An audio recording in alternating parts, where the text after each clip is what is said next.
Do you ever wake up, stare at your alarm clock, and just want to call in sick?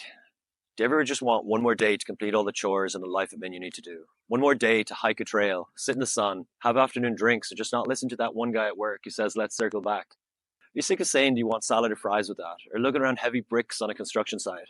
Or just stuck in traffic on the daily commute? I wanted that extra time too, and was sick of some of those things. Then I found FIRE and the 4% rule. Now I don't work full time. And now I'm not rich, I'm just savvy. FIRE stands for Financial Independence, Retire Early. It's not about being a 24-year-old tech bro with a startup or a Wall Street trust fund kid who went to Harvard. It's not about clipping coupons and living on expired beans either. It's about freedom, real screw you money freedom. The idea is painfully simple. Spend less than you earn, invest the difference, build a fat stash. It's Aladdin backwards. You get freedom first, then figure out what to do with your life after. There are a few different flavors of FIRE. Lean FIRE is for people who live on very little, travel cheap, eat dollar tacos, and laugh in the face of luxury car payments. Fat FIRE is for people who save millions, live large, and still never have to work again.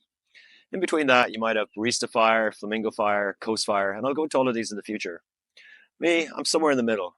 I'll splurge on travel, snowboarding, and activities, but argue over an overpriced meal or a taxi ride. Now here's where the magic kicks in, the 4% rule. This thing is the closest we've got to a financial cheat code. It basically says if you invest up to 25 times your annual expenses, you can withdraw 4% of that money every year forever and statistically not go broke. Let's break that down so even your 5-year-old can understand. Say you spend 40K a year, multiply that by 25. That's $1 million. Save that, invest it, and you can pull out 40K a year for the rest of your life. You spend 60K a year, you need 1.5 million. No boss, no alarms, no pretending you give a shit about performance reviews. And if you only need 20K a year because you live in Thailand or Mexico and don't lease a BMW to impress your neighbors, then guess what? You only need $500,000. $500,000 and you're done. That's your number. But where do I get that $500,000? And what about inflation? I reckon you're going to ask. Relax. The 4% rule already includes inflation. It's based on historical market data, the worst financial shit shows in modern history, and it still works 95% of the time. Will it work forever? Technically, the data out there goes back to the 1920s and shows that in nearly all cases in the past it will work. Going into the future, who knows? But you'll be fine, especially if you're not blowing $1,200 a month on food delivery and monthly subscriptions. It wasn't made up by some dude on Reddit or a YouTuber selling crypto scams. It came from a guy named Bill Bengen. He looked at historical market data over rolling 30-year periods, starting from the 1920s. Crashes, wars, oil shocks, inflation, and figured out how much someone could withdraw from their retirement account every year without running out of money. This became known as the Bengen Rule, and later the Trinity study backed it up with even more research. A bunch of nerds with calculators and tenure confirmed that if you had a portfolio of about 75% stocks and the rest in bonds, you could withdraw 4% of your portfolio per year and survive decades of retirement. This data was later updated well into the 2000s. Why stocks and bonds? Well, stocks grow your money and bonds help smooth out the wild mood swings.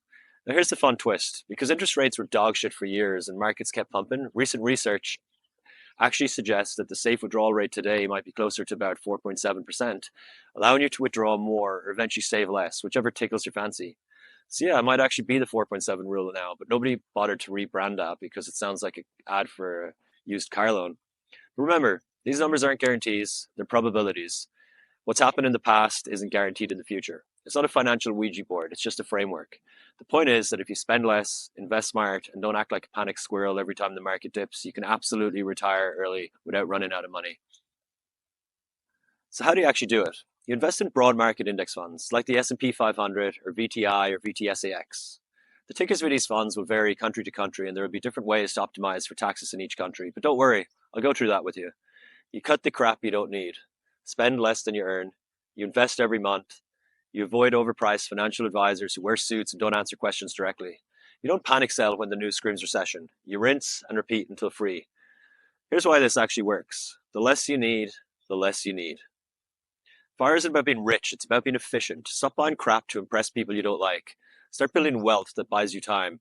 If you're a traveler like me, the 4% rule works even better. I live in less, I travel smart, I stay in places where rent is cheap and beer is cold. I'm not rich. I just figured out what actually makes me happy. It's not a new car. So what the fuck is FIRE? It's the difference between doing what you have to do and doing what you want to do. It's not a cult. It's not a scam. It's just a blueprint they don't teach in school because debt makes better employees. But not you. You're here. You're curious. If you want to learn how to save smart, travel cheap, and never work again, hit subscribe or don't. I'm already there.